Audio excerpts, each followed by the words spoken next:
So what I'm going to do in this video is create a program that learners are going to be enrolled into, and then the learners are going to have to pick the class instances which best fit their schedule. So there's going to be a single program with course descriptions in it, and then the idea is many different class instances of those course descriptions.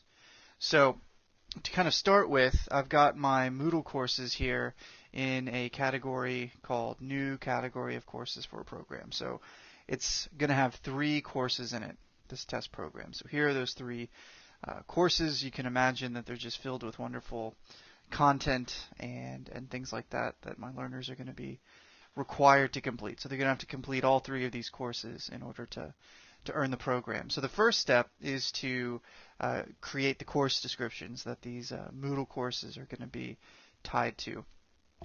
So to do that, I'm going to go to the Program Management block, and I'm going to go to my Manage Course Descriptions option here. And I have a couple course descriptions on here, but I want to add a few more. I'll call it Course 1.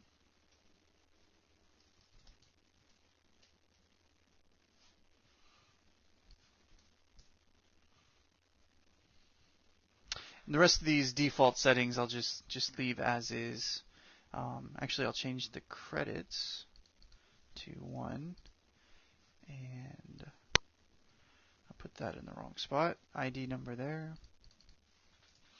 So we have a name, an ID number. The other things are pretty much optional. I am putting a completion grade of an 80 in there, and I'm also going to tie it in as a Moodle template. So that original Moodle course is going to be used as a template. So there's course 1. So the idea here is that every time I replicate a new class instance or a new offering of this particular Moodle course and Ellis course description, Ellis is going to go into this and replicate a new Moodle course based on this template. So each class instance is going to be kind of have its own self-contained Moodle course to go along with it. And I'm going to go ahead and save changes for now. And I'm going to do this 2 more times so that we can include the 3 course descriptions.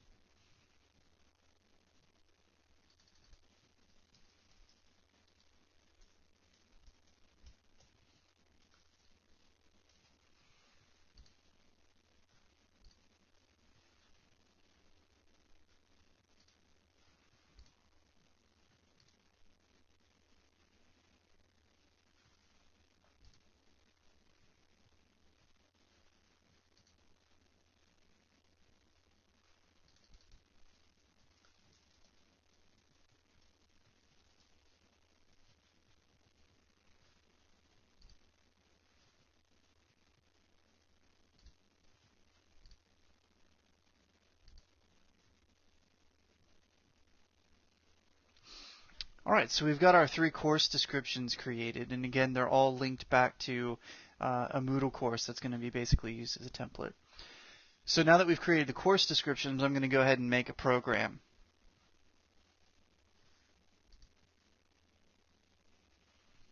So I went to Manage Programs and then clicked on Add a New Program, and I'm just going to give this the very unique name of New Program with 3 courses.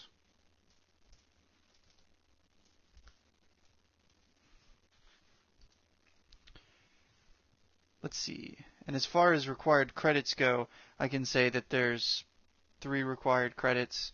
They have to get 3 credits, and hopefully that credits is going to line up with the number of courses or the amount that each of those courses are actually worth.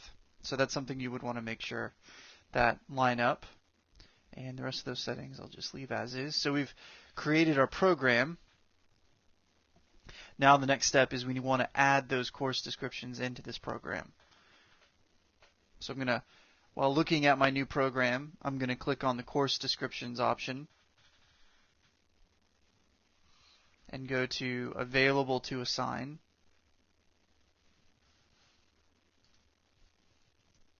I can actually select all three at once if I wanted to. Drag them down here and assign. I'll make them all required, so you have to complete all three in order to get the program.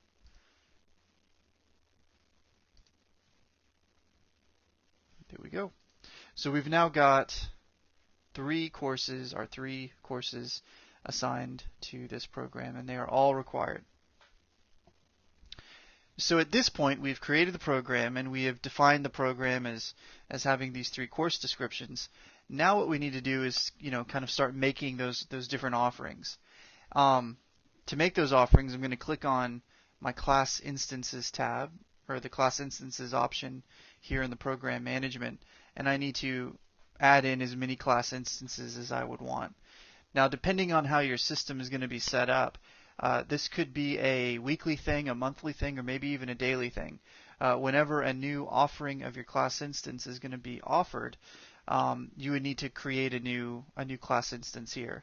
Now, there's a couple different ways to do it. You could do it in this format where I would basically need to go in and create them manually. So, pick the course description. This is going to be an offering of Course 1. I'm not going to worry about tracks in this particular case, but I would need to give it a name, and that's where the ID number comes into play. So I'll call this the January 1st, 2014 class. And I can even give it start dates and end dates. Now when you're creating class instances like this and you're attaching information about start and end dates, it's important to note that if I include a start date here, so if I say that the start date is January 1st, kind of match what I'm doing here with my ID number, that means that a user would not be able to actually enter the Moodle course until January 1st. The date here would kind of almost act as an enrollment period. And the same thing with the end date. So if it had the end date and I enabled it of January 20th, then their enrollment would effectively be over on January 20th, and they would no longer be able to have access to the course. I can also set from here a max number of students. So that would mean that 20 people would be able to sign up for this course. Once you hit 20 people, then it's going to put additional people on the wait list. And a student can go on the wait list, and then as space opens up, if somebody cancels, then they would be moved off the wait list and put into the course. Another thing that's important to think about when you're dealing with a wait list is if a student goes on the wait list for one particular class instance, then they can't register for any other class instances of that course description. So in a way, they're kind of tied to it until either the class instance becomes unavailable, like the time ends, or they go back in and physically remove themselves or are physically removed from the wait list. And they would have to do that by kind of navigating through the program management block and the learning plan. By clicking on wait list, they could go in and manage what things they're on the wait list for. So if I were to cut this out and just put a 0 on there, it wouldn't put a max number of students on it, and as many people could apply and enroll in it as were available. So a lot of times this kind of more comes up, so if there's like a limited number of resources available, size of the classroom, things like that. What I'm going to do in our situation, if you remember, is I'm going to go ahead and check off Auto Create Moodle Course from Template. So I'm going to tell Ellis to go back in and look to see if there's a Moodle course attached to this course description, which there is, and then replicate a new Moodle course based on what we find in here. So with that done, I'm going to go ahead and hit Save Changes.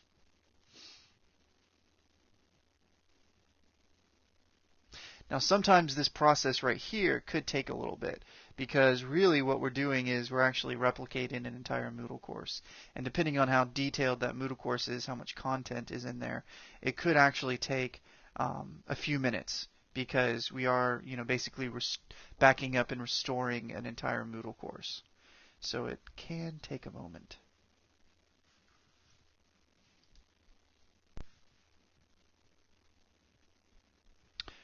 Okay, so we've got this one completed. So we've got one course description, or one class instance for a course description down. We've created the January 1st, 2014 class for course 1. And if I go back to my Manage Class Instances screen, you'll see that there are some more options here. Alright, so let's say that maybe instead of creating all of these class instances by hand, we wanted to maybe detail them out in a spreadsheet and then upload them all in bulk. If that's the case, then we don't have to worry about doing this kind of all by hand. We can kind of speed the process up a little bit. So let's say I never created this, so I'll go ahead and go back and delete this.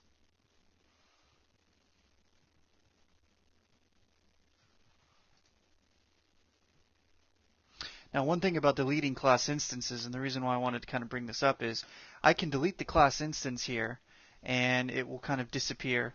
But the Moodle course that was replicated with that, that's still going to be on the system. So if I wanted to kind of totally get rid of any trace of a class instance, and there was a Moodle course that was replicated, you would want to go back in and delete that Moodle course too. And that Moodle course, again, is going to be in the same place as the template. So whatever folder or category that original template was in, that's where you're going to find that replicated Moodle course. So, as I said, the other way to do class instances, as I swing over a new tab over here, is to set them up in a spreadsheet kind of like this. And what I've done is made a very simple one. I've got create class instance, that's the context. I've given them all a name, so notice that there's multiple ones here. There's multiple class instances for each course. We've got a January 1st offering of course 1, there's a March 1st offering of course 1, and then there's also one in June. And so instead of just 3 class instances, we're doing actually 9 class instances, 3 offerings of each separate course. The assignment column here details which course description we're making this of. The link is set to auto, and what that's going to tell Ellis to do is automatically replicate a new Moodle course rather than link it to an existing one. And then also we've got the start and end dates filled out, and so that's going to map over into the details of the class instance. So to upload this as a CSV file, we're going to have to use DataHub. So I'm going to go back to my home page, the front page of my Moodle site, where I've already put DataHub in there as a block.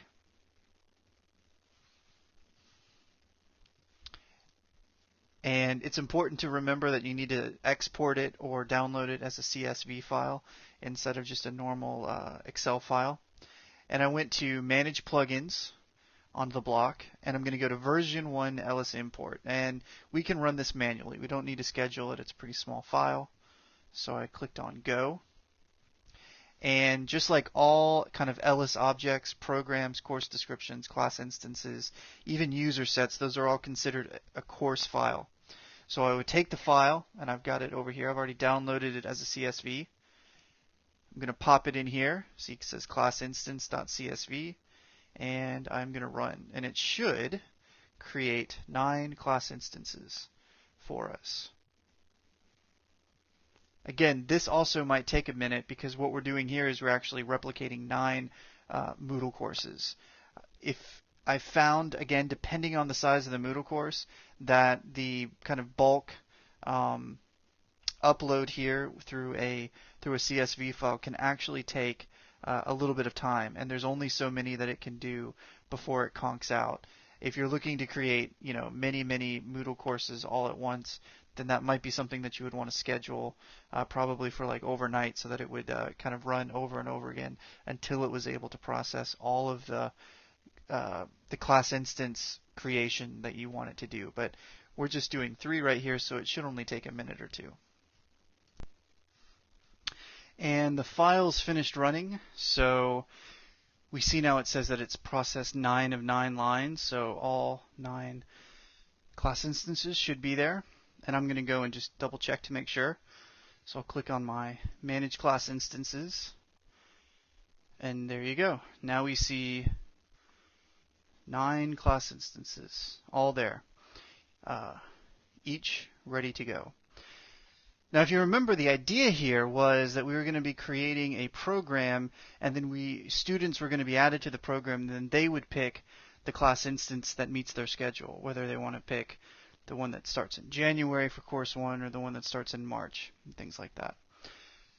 So what we're going to need to do is we need to tell Ellis that these users are going to be supposed to be earning this stuff. So what we're going to do is we're going to add them in at the program level. So I'm going to go click on Manage Programs again. And I'm going to go down to the new program, of course, with its 3. And then this time I'm going to click on the icon for user sets. Because let's say that I've got a user set filled with people that need to take this program. So I'm going to click on Available to Assign. And there's my user set, students 1 through 10. And I'm just going to assign them. And I'm going to also check auto-enroll users into this program when they're added to this user set. Now, the important difference here with other ways to do this is that we're adding them to the program. They're not actually ever going to get enrolled by what we do here into a Moodle course or into a particular class instance. We're just kind of getting them in the program. And that means that it'll show up on their dashboard and it'll say that they need to complete course 1, 2, and 3. And then it's up to them to pick the class instance that is right for them.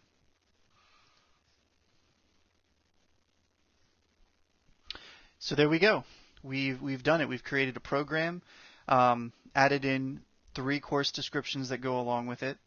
We created a large number, for our purposes, of class instances, and we've assigned a group of users to the program through the user set attached to the program level, so that then those users would be able to log in and go to their dashboard and the learning plan options here to then select the class instance that best meets their schedule.